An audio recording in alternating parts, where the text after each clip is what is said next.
Well, hello everyone. I've missed you. I'm sad to say that this is our last episode of season 8.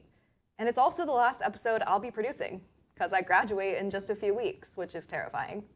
Producing this season of Can't Think Straight has been a dream come true, and it's brought me so many joys that I never thought imaginable. The people on this crew are the crux of what this show is all about. Community, LGBTQ+ empowerment, and having a safe space to be exactly who we are. This episode embraces just that, because today is all crew's choice. We will have a crash course from Kennedy on whatever her heart desires, a PowerPoint night with the crew, a Buzzfeed quiz frenzy, cats picking pronouns, a gay stereotype pyramid, and a little graduation moment to honor Kennedy and I and to pass the torch to our next producer and next crash course captain. So, with all that being said, let's dive into it. Hey everyone, welcome to Can't Think Straight, where we're going to be doing a silly little segment where we will take a couple different internet quizzes on whether or not we are gay. So this is going to be a whirlwind, very, very entertaining. I'm G. Hazelgrove. I'm Caitlin Bright. I'm Madison Harvey.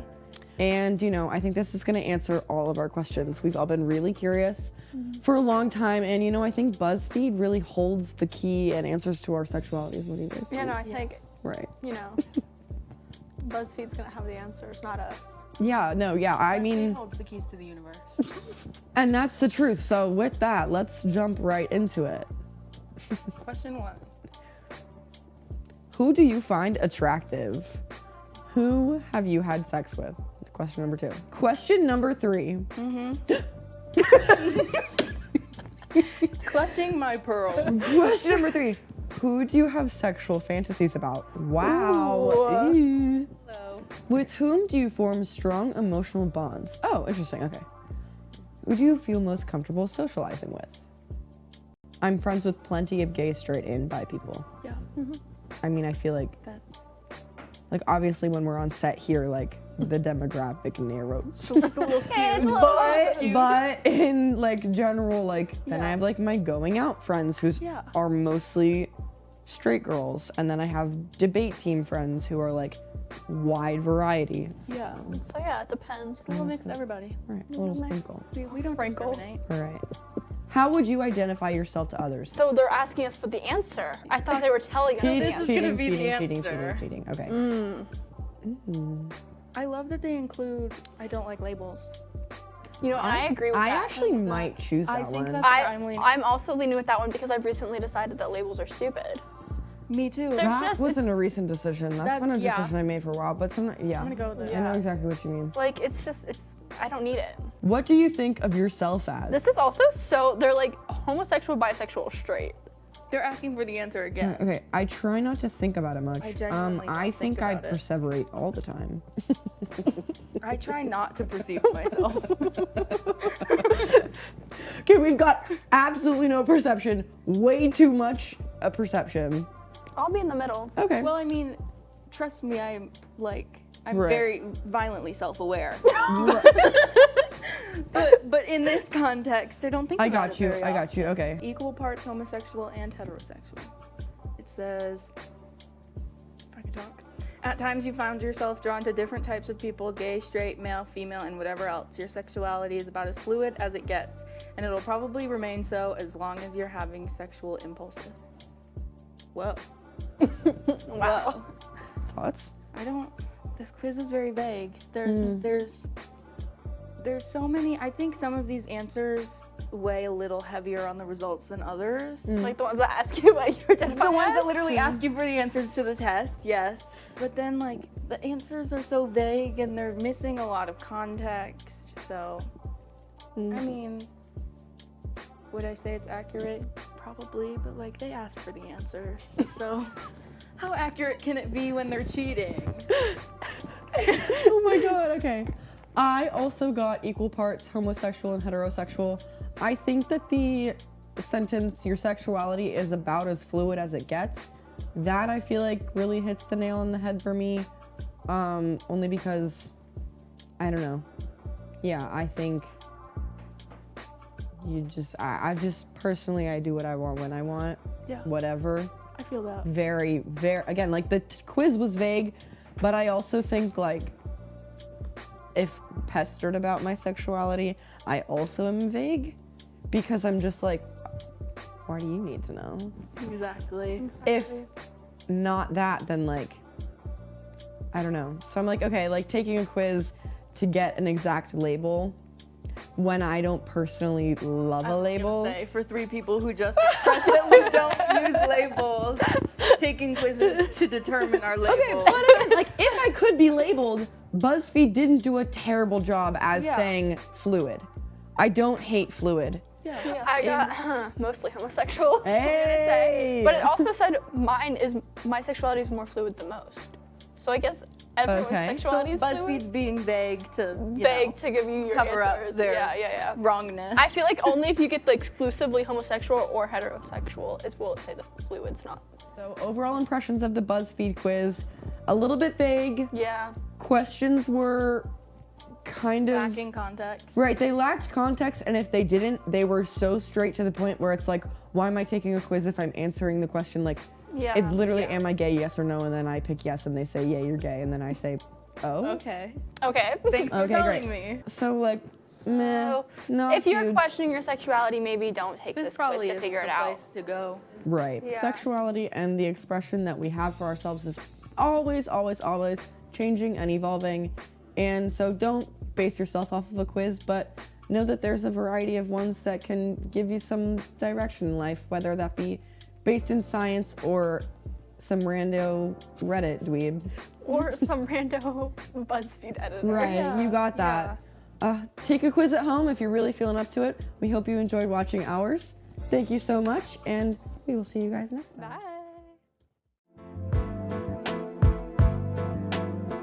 Hey, Kennedy, let's see what your final crash course is. What's up, everyone, and welcome back to this season's last episode of Crash Course. It's crazy to think that the end of the semester is finally here, and many of us are about to graduate 1 degree hotter. See what I did there?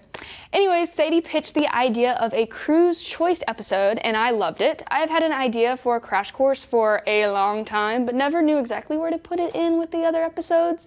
But now it's my turn to go wild and write something that's still gay, but a little more willy-nilly. So let's get on with it. We all know that today's slang and cultures and concepts originated from somewhere, and it could be a couple years back, centuries, or thousands of years ago. But this idea has always plagued my mind when it comes to where all the gay things that gay people wear and where they came from.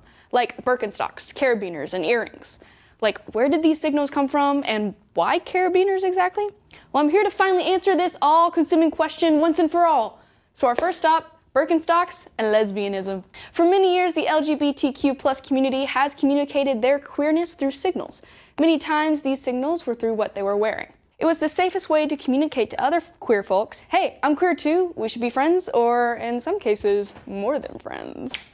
And one piece of lesbian fashion was the iconic Birkenstock sandal. But why Birks? And is it really more than a stereotype?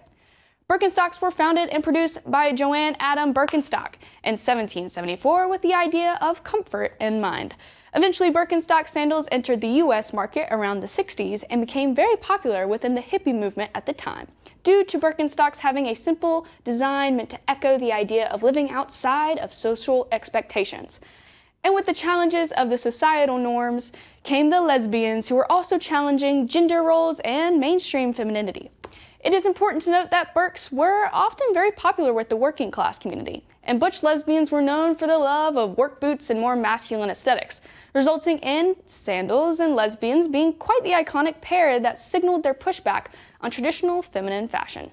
The same can be said for why carabiners are so popular among lesbians. Same thing with the whole working class community, carabiners, butch lesbians, yes. There are mentions of lesbians and Birkenstocks in 1993's New York Week, which covered the Gay and Lesbian March in Washington, writing, bare-breasted teenagers in overalls, aging baby boomers in Birkenstocks, and bald biker dykes from the coast, an unabashed display of lesbian visibility. In the present day, anyone and everyone wears Birks, but one thing is for sure, lesbians still love them. Next, earrings. How many of you have probably heard about Earring Magic Kin? An icon made by Mattel, Earring Magic Kin featured a lavender mesh vest sort of thing, a purple pleather vest, and an earring on his left ear. That sounds pretty gay. The whole idea was to make Ken look cooler, according to a survey that they did for a lot of the younger children who were playing with the toy. And well, they were right about that. Airing Magic Ken was actually inspired by the undercover gay culture scene on MTV and San Francisco and New York at the time. Eventually, Magic Earring Ken was discontinued due to media pushback, and it wasn't because of the purple pleather vest, which is cool, but actually the earring in Ken's left ear. So this idea of the gay ear can be traced back to the 60s again, where we see the rise of more LGBTQ+ fighting for equal rights during this time. So many men would actually wear an earring in their left ear to signal nonconformity at the time. This would then lead to many gay men wearing an earring in their left ear to signal their sexual orientation. This then took on a darker meaning with the arrival of the 1980s. The AIDS epidemic had hit, and the media began to associate the left earring with patients who were HIV positive, creating a negative stereotype and often very negative discrimination. But now earrings are everywhere, and everyone can wear them in the US and much of the Western world, and I think we all can agree to bring back Magic Earring Ken. Come on, Mattel, bring it back. Our society is now heavily influenced by a lot of queer culture, and all people can wear Birks, carabiners, and earrings, and not have their sexuality questioned. But I think it's cool how society is maturing. People are seeing the contribution made by the queer community and are adopting it into their own fashion choices. I know it can be a dark time right now, but even looking at the little things and how people are accepting queer culture into their own lives gives me hope. But before I sign off, I have a little something to say. For the last year, I have been doing crash courses and have learned so many cool things about queer culture, topics that are very humbling and sad, but are also very funny and meaningful. And I'm so grateful for the opportunity to provide education on so many queer-related topics. But as every season finale signals a close, I must also. So without further ado, that's all I have for you today. Thanks for watching my last episode of Crash Course. Take care. That was amazing. Can't Think Straight is truly going to miss you on the Crash Course stage. Now let's see what pronouns our cats use.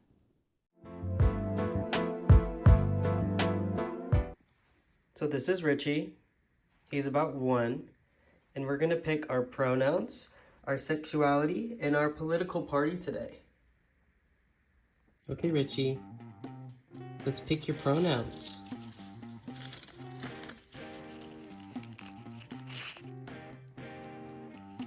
What is it? Grab it. Oh, going for a different one. Okay. Okay, Richie does not like labels. Alright, up next, we're gonna do sexuality. You ready? Let's find out what your sexuality is. Pick one. Oh, that was a clear answer. You're straight. Lastly, Richard, let's pick your political party. Ready?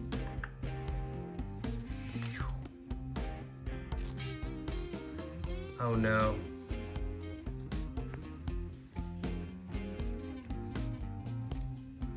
Not Republican. Richie.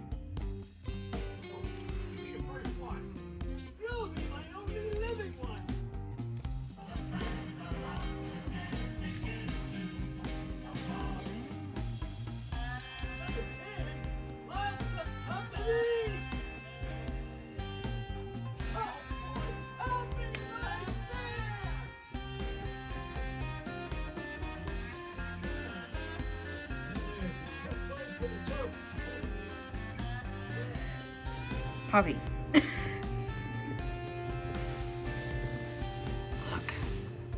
Okay, we'll go with that one. A libertarian. Okay, interesting. Here we go.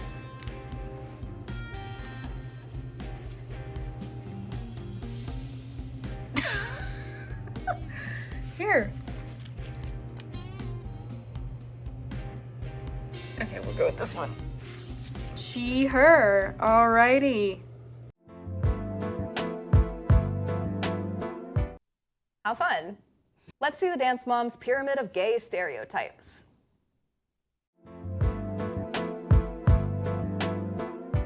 You've heard of Dance Mom's pyramid? Welcome to Can't Think Straight, Gay Stereotypes Pyramid with me and Gia. and we're gonna tell you the facts right here, right now. Get it straight? Get it? Yeah, we're telling you this is for fact. This is for fact. Anything that we say can and will be held against you. Will be held against you as a queer individual. Anyways, starting off at the bottom, we are talking about the carabiner. The carabiner. We see it. I think it's overdone.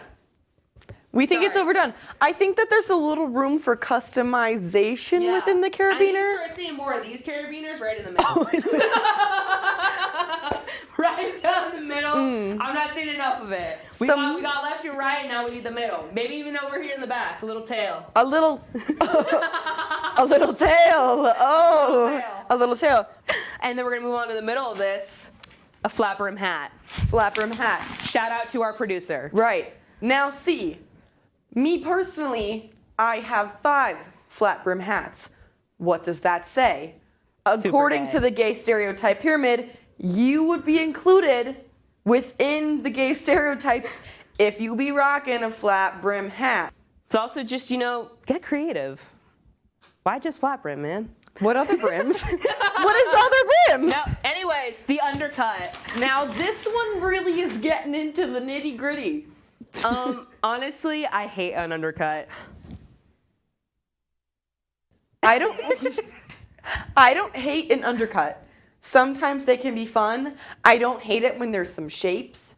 But again, we start to fall.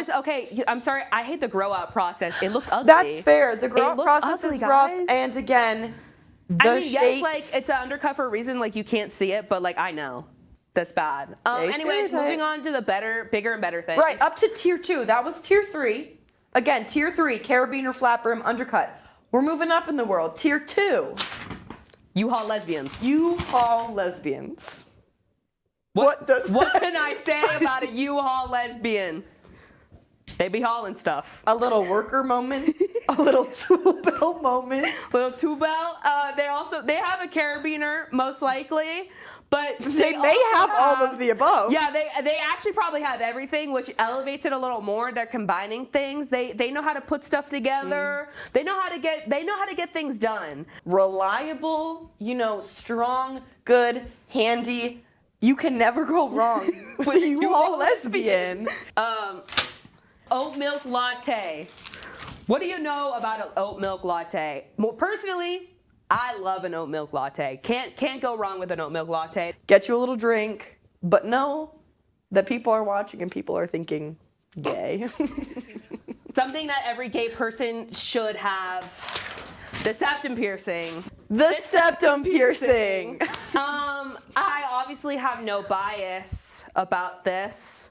A+, top of the pyramid. Top. I mean, what else can you say about the septum piercing? It's just a great accessory. It can have a little decals on it. It doesn't come in just one shape or size. So septum piercing for the gays. Septum piercing for the gays. All right, you guys, this has been the Gay Stereotypes Pyramid. We'd like to shout out Abby Lee Miller for the idea. Okay.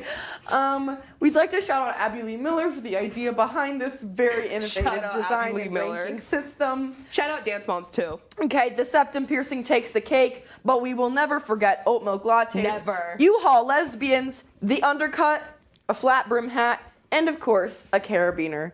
Add all these things to your wardrobe, spice up your life, and remember that if you fall into a gay stereotype, It can and will be held against you. it can and will be held against you. This has been Gia. And Ari. Thank you guys so much.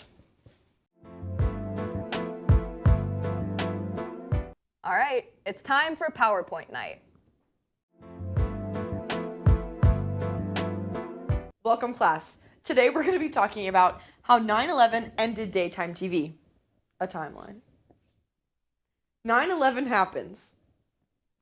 Gerard Way uses 9/11 as inspiration for My Chemical Romance. Then, Stephanie Meyer is inspired by My Chemical Romance while writing Twilight. Twilight is a massive success, inspiring the fan fiction 50 Shades of Grey. Bear with me. Dakota Johnson jump-started her acting career as Anastasia Steele in the 50 Shades of Grey movie adaptation, which lands her on the stage of Ellen. After calling out Ellen for being rude and disrespectful, valid. The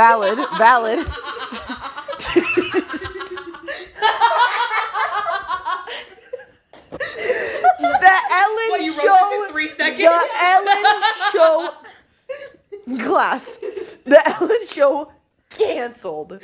Okay. No, okay. the Ellen show wasn't canceled. Ellen was canceled. Ellen. Okay. Ellen. The entity.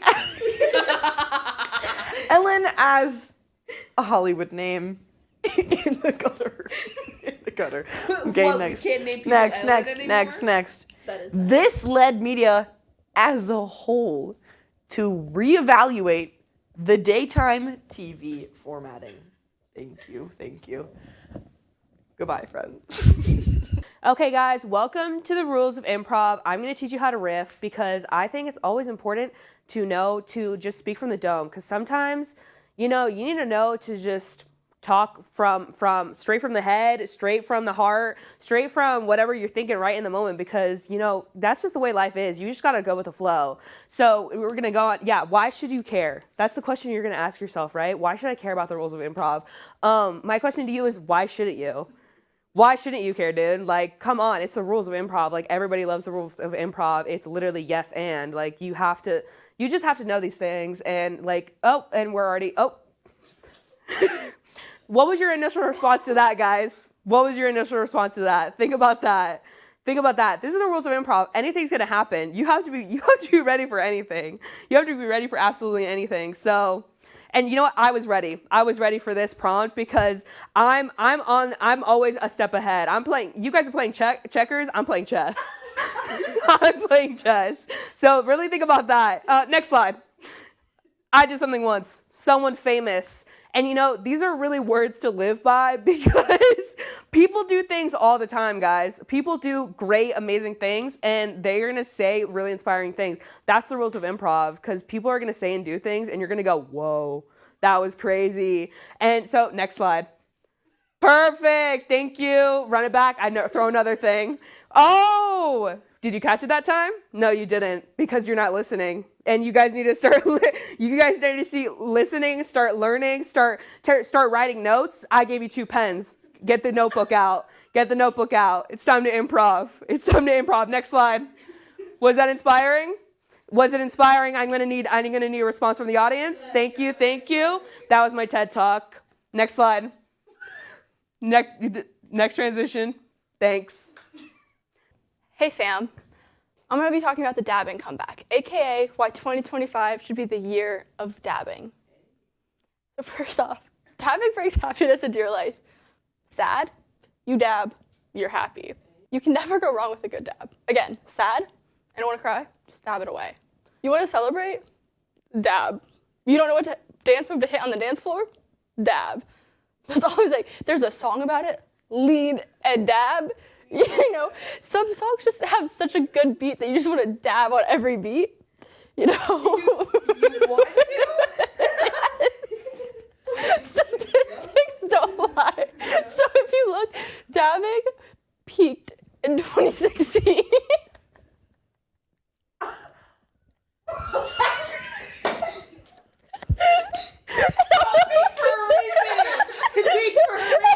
Happiness index for United States was also better in 2015 and 2016 when dabbing was peaked. It only went downhill from there, just like the trend of dabbing. Therefore, this is why the tariffs are so high. Dabbing brings happiness. Also, BFFs who dab together stay together. This is me and my best friend dabbing on New Year's and at her formal for her pre-law frat. And we've been best friends since 7th grade and beat all the stereotypes that high school best friends shouldn't room together. So clearly it does something. But in life, the highs and lows, you just gotta leave it down.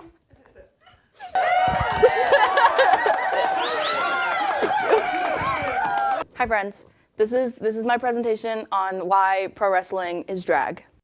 Now, when you think of pro wrestling, you think of large, muscly men in tiny, tiny little shorts covered in baby oil. Can't see it. And but there's also these pro wrestlers. Look at these divas. Like that is Elton John. Exactly. Like look at these divas. They're gorgeous. They're gorgeous. Absolutely stunning. Now, the history of pro wrestling and the history of drag have the same origins. They both originated from vaudeville and the original P.T. Barnum circuses. If you watched Kennedy's Crash Course in our drag episode, you know all about this. Now, historically, professional wrestling has not been very kind to the girlies. The 2000s were not a good time, but it's very comparable to the way the pit crew is treated on Drag Race. Now, at its core, pro wrestling is about characters and performances. These are very scary characters, but the only difference is aesthetics. Drag queens are characters who do performances. They just have different aesthetics than these super, super creepy dudes. Again, look at these divas, okay? Exactly. Who is that, a drag queen? No, that's a professional wrestler. Yes, Puff Cheetah Teal Sparkle Pants. That's a professional wrestler. I like the move the guy in the bottom. Yes. Shawn Michaels. With the heart to crotch. Exactly. That's a pro wrestler. And you may be thinking, who is this? That's got to be a professional wrestler. No, Trixie Mattel. Hey. Trixie Mattel. In conclusion, Donald Trump is a drag queen. Wait, what? Donald Trump is in the WWE Hall of Fame. How did we get here? Class of 2013 inductee. Donald Trump is in the WWE Hall of Fame, which cements his legacy as a drag queen. What did he do? He shaved Vince McMahon's head. Thanks, y'all. That was my presentation. It was really good. Thank you. The crew had some great PowerPoints. Sadly, it's time to say goodbye to our graduates. Hi everyone! We're back. It's Sadie. And Kennedy. Just to clarify which one's which. Yeah. No, I'm Sadie. I'm Kennedy. Yeah, right. We've been gaslighting you this whole time. This whole time, actually. Just kidding. But today we're here in honor of the fact that we're graduating. Mm-hmm. We have our little cords, little rainbow moment. We'll wear them at graduation. It's going to be cute. But we just wanted to sign off one last time, bittersweetly for sure. One last time. Exactly.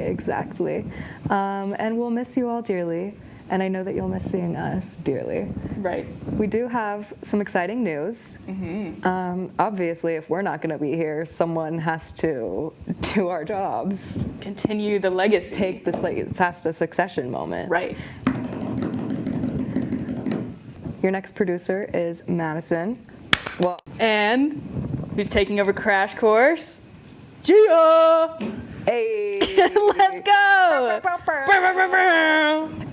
So now it's going to be like a really cool moment, and we're going to poof away, and it's going to be them. So one last time, signing off. I've been Sadie Weiss. And I'm Kennedy Madron. Hello, I'm the new producer of Can't Think Straight, Madison. I'm very, very excited. And this is the new host of Crash Course. I'm Gia. We're very excited for season 9. We're gonna miss our friends Sadie and Kennedy very, very much, but we're gonna have a whole lot of fun. They are on to do absolutely amazing things out in the world, and we are endlessly proud of them and promise to uphold the hard work and just kind of overall amazing vibes here at Can't Think Straight that they have passed the torch on down to us. So we're happy for them to go off into the world, and we are happy to keep on rolling with y'all. Steal their jobs. Yeah. We're happy to steal their jobs and take over. Yeah. We will miss them very much, though. Yes. Lots of good things to come. Thanks so much for an awesome season, and we will be with you for Crash Course. And all of season 9. Yes. Thanks, guys.